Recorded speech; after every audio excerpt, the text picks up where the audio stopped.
Они сидели у воды в ожидании, как будто что-то вдруг случится однажды.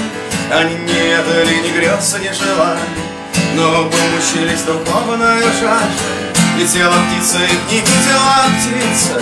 Летел пилот, пилот смотрел на прибор, а им хотелось, чтобы знали их лица, чтобы к утру на землю пали забор.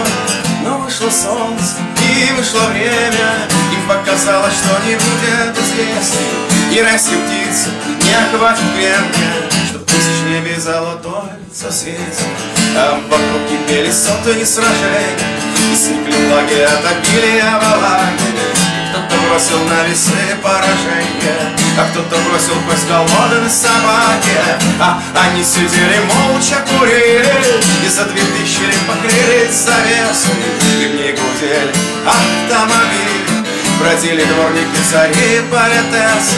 Но вышло солнце и вышло время, и стало ясно, что не будет известий. И расти птицы не хватит кремня, чтоб тысяч небе золотое созвездие. Они гадали на израильских каратах, гадали на среднерусской ромашке, на часовой мусульманской петарде, да на тибетской запарочной чашке. Но помутилось мировое сознание, угнали в Персию Кашахарарата, продали кости кому-то в лазанье.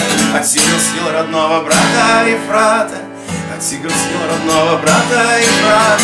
Это Вавилон, смотри, мой мальчик, это Вавилон. Гляди, мой мальчик, это